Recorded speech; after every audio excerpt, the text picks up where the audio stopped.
जो जो अच्छा हुआ है उसके लिए वे सभी सरकारें बधाई के पात्र हैं। उन सरकारों का नेतृत्व करने वाले सभी बधाई के पात्र हैं और हम सबका दायित्व बनता है जो अच्छाइयां हैं उसको लेकर के आगे चलें और अधिक अच्छा करने का हम प्रयास करें। हम भी देश को कुछ देकर के जाएं, सामान्य मानवीय की आशा आकांक्षाओं के अनुरूप हम कुछ करके जाएं। ये अगर हमारे मन का भाव रहा तो देशवासियों को निराश होने की नौबत नहीं आएगी। मैं ज्यादा इन दिनों टीवी वगैरह तो नहीं देख पाता हूं, ना अखबार पूरा पढ़ पाता हूं, लेकिन जो कुछ छोटा मोटा आता है, इस चुनाव नतीजों को अलग अलग तरीके से लोग मूल्यांकन कर रहे हैं। अगर देश की जनता ने हंग पार्लियामेंट बनाई होती, फ्रैक्चर मैंडेट दिया होता, तो ये कह सकते थे कि सरकार के प्रति सिर्फ गुस्से का कारण था या एंटी एस्टैब्लिशमेंट था।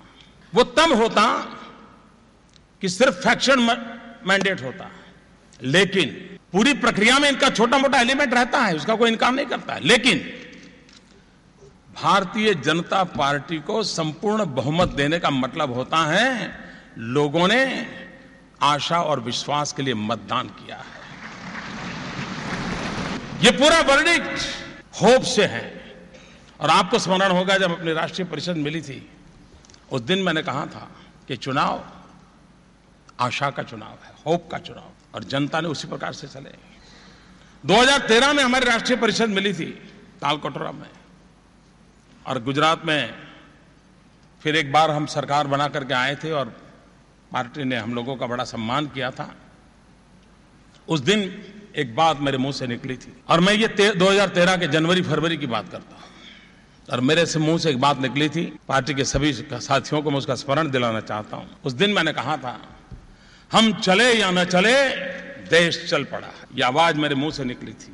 और आज जब हम इतनी बड़ी संख्या में पूरा सेंट्रल हॉल लबालब भारतीय जनता पार्टी के समर्पित सेनानियों से भरा पड़ा है, उसका कारण देश चल पड़ा है। हम चले या न चले, उसी का नतीजा है। ये उमंग उत्साह ये अपना चलता रहेगा, लेकिन जिम्मेवारी का युग शुरू होता है, जिम्मेवारी का कालखंड शुरू होता है। शायद इस सभागृह में मेरी तरह बहुत लोग होंगे जो आजाद हिंदुस्तान में पैदा हुए हैं, और शायद देश में भी आजाद हिंदुस्तान में पैदा हुए किसी व्यक्ति के नेतृत्व में पहली सरकार बनेगी। अब तक देश में सारे नेता गुलामी के कालखंड में उनका जन्म हुआ था। ये बात हमको स्वीकार करनी होगी, जो हम आजादी में के कालखंड में पैदा हुए हैं। हमें आजादी का जंग लड़ने का सौभाग्य नहीं मिला, हमें देश के लिए मर मिटने का सौभाग्य नहीं मिला, हमें जवानी जेलों में खपाने का सौभाग्य नहीं मिला, लेकिन कोटि कोटि जनों ने हमें देश के लिए जीने का अवसर जरूर दिया है। देश के लिए भले हम मर न पाए, देश के लिए भले हम जूझ न पाए, देश के लिए भले हमने अत्याचार झेलने का अवसर नहीं आया, लेकिन आजाद हिंदुस्तान में पैदा हुए हर व्यक्ति को, इस सभागृह में बैठे हुए के लिए, पूरे देशवासियों के लिए, आजाद हिंदुस्तान में पैदा हुए हम लोगों के लिए जीवन का संकल्प होना चाहिए, देश के लिए जिएंगे। समय का पल पल, शरीर का कण कण, 125 करोड़ देशवासियों के काम कैसे आए, ये अगर हम सपना लेकर के चलते हैं तो देश बहुत तेजी से संकटों से बाहर निकल करके तेज गति से आगे बढ़ना शुरू कर देगा। भाइयों बहनों, मैं स्वभाव से आशावादी व्यक्ति हूं, मेरे डीएनए में ही लिखा हुआ है शायद। मुझे जीवन में कभी निराशा वगैरह मेरा कोई पता नहीं वो क्या होता है, मुझे मालूम ही नहीं है। और एक बार यहाँ कॉलेज में मेरा भाषण हुआ तो मैंने कहा था, आज मुझे वो बात फिर से कहने का मन करता है। मैंने कहा किसी को ये गिलास बताओ तो कहता है कि आधा भरा हुआ है, कोई कहता है आधा खाली है। मेरी सोच तीसरे प्रकार की, मैं कहता हूं आधा पानी से भरा है, आधा हवा से भरा है। आपको खाली नजर आता होगा, मुझे नहीं आता है, मुझे हवा से भरा हुआ नजर आता है। और इसलिए मैं कहता हूं, मैं बहुत ही आशावादी व्यक्ति हूं और सकारात्मक मार्ग के लिए आशावादी होना एक बहुत बड़ी आवश्यकता होती है। और आशावादी व्यक्ति ही देश में आशा का संचार कर सकते हैं। निराशावादी व्यक्ति कभी देश में आशा का संचार नहीं कर सकता। संकट आते हैं, किसको नहीं आए समाज जीवन में। मुझे याद है 2001 में गुजरात में जब भयंकर भूकंप आया, हम मौत की चादर ओढ़ करके सोए थे और पूरा विश्व मानता था अब गुजरात खत्म। देखते ही देखते वो खड़ा हो गया, दौड़ पड़ा। मैं देशवासियों को विश्वास दिलाना चाहता हूं, निराशा छोड़नी होगी हमें। पुराने कितने ही बुरे अनुभव क्यों न हो, उसके आधार पर निराश मन को लेकर के चलने की आवश्यकता नहीं है। कौन कहता है दुनिया का इतना बड़ी लोकतंत्र और जागरूक लोकतंत्र, जागतिक लोकतंत्र, ये अगर फैसला करे 125 करोड़ देशवासी, देश कहां से कहां पहुंच सकता है। 125 करोड़ देशवासी एक कदम चले, देश 125 करोड़ कदम आगे बढ़ जाएगा। दुनिया में कौन देश है जिसका बस 6 ऋतुएं हो, 6 सीजन हो? ऐसा विश्व में कौन है? हम ही तो है। ईश्वर की इतनी बड़ी कृपा है हम पर, प्राकृतिक संपदाओं से भरी हुई ये हमारी धरा उर्वरा है। यहां के लोग बाहर जाते हैं तो दुनिया में नाम कमाते हैं, सिर्फ उन्हें यह अवसर देने की जरूरत है। शक्ति तो उनके भीतर पड़ी हुई है, सिर्फ मौका देना है। अगर ये अवसर देने के भाव से हम आगे बढ़े। इस चुनाव में 2 बातों पर हम लोगों ने बहुत बल दिया, उन बातों को हमें आगे बढ़ाना है, और वो है सबका साथ सबका विकास। हम सबका विकास चाहते हैं, लेकिन सबका साथ उतना ही अनिवार्य है। उस मंत्र को लेकर के हम आगे बढ़ना चाहते हैं। भाइयों बहनों, ये चुनाव एक नई होप का चुनाव है, नई आशा का चुनाव है। और ऐसे सामर्थ्यवान साथी मुझे मिले हैं। इन सामर्थ्यवान साथियों से और अपने वरिष्ठ नेताओं के मार्गदर्शन से मुझे पूरा विश्वास है भाइयों, 13 सितंबर को जो दायित्व मिला था, जिसको 16 मई को पूर्ण किया, आज जो दायित्व मिला है, मैं आपको विश्वास दिलाता हूं कि जब 2019 में हम मिलेंगे, मैं आपको, देशवासियों को फिर एक बार मेरा रिपोर्ट कार्ड दूंगा। परिश्रम की पराकाष्ठा करूंगा, अपने लिए नहीं, देश के लिए जीऊंगा। और मैंने कहा, यह सरकार गरीबों को समर्पित है। जो कुछ करने के इरादे से बैठे हुए हैं, इच्छा है, उनके लिए है। भाइयों बहनों, 2015-2016 हम सबके जीवन में एक महत्वपूर्ण अवसर आ रहा है। पंडित दीनदयाल उपाध्याय जी का शताब्दी वर्ष आ रहा है। 2015-2016 चरैवेति चरैवेति चरैवेति का मंत्र जिस महापुरुष ने जी करके दिखाया, और उसी से त्याग तपस्या के अधिष्ठान पर संगठन की पूरी व्यवस्था विकसित हुई।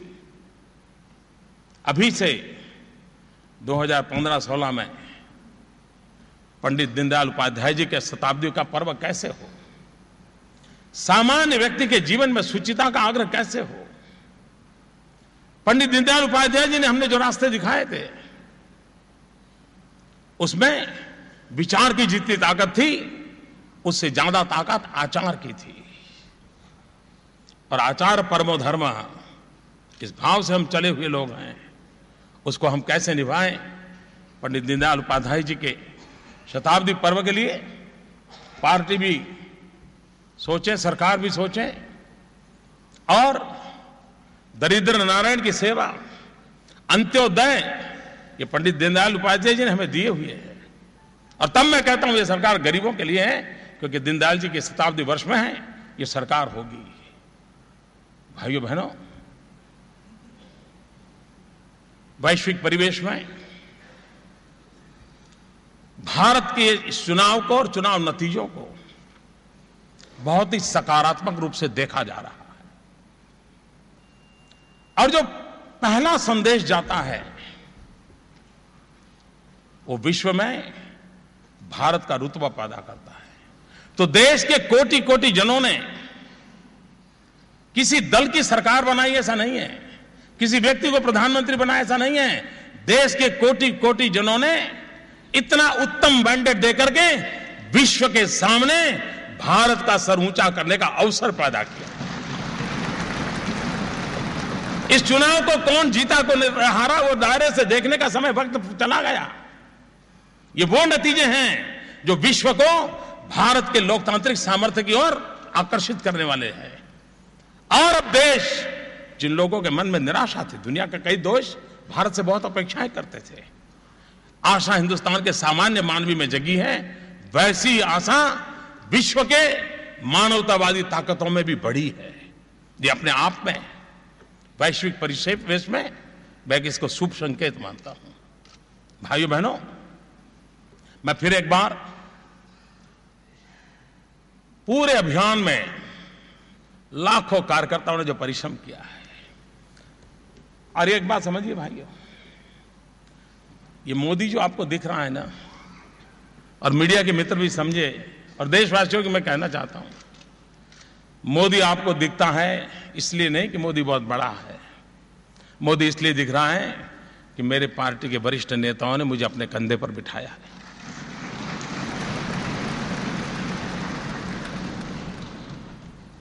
और ये विजय, कभी हम ये गलती ना करें, देखिए मुझे टिकट दिया तो कैसा जीत गया, अब तक उसको मिलता था नहीं जीतता था, ऐसे भ्रम में हम न रहें।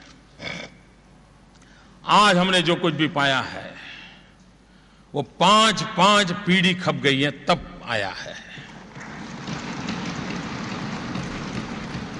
जब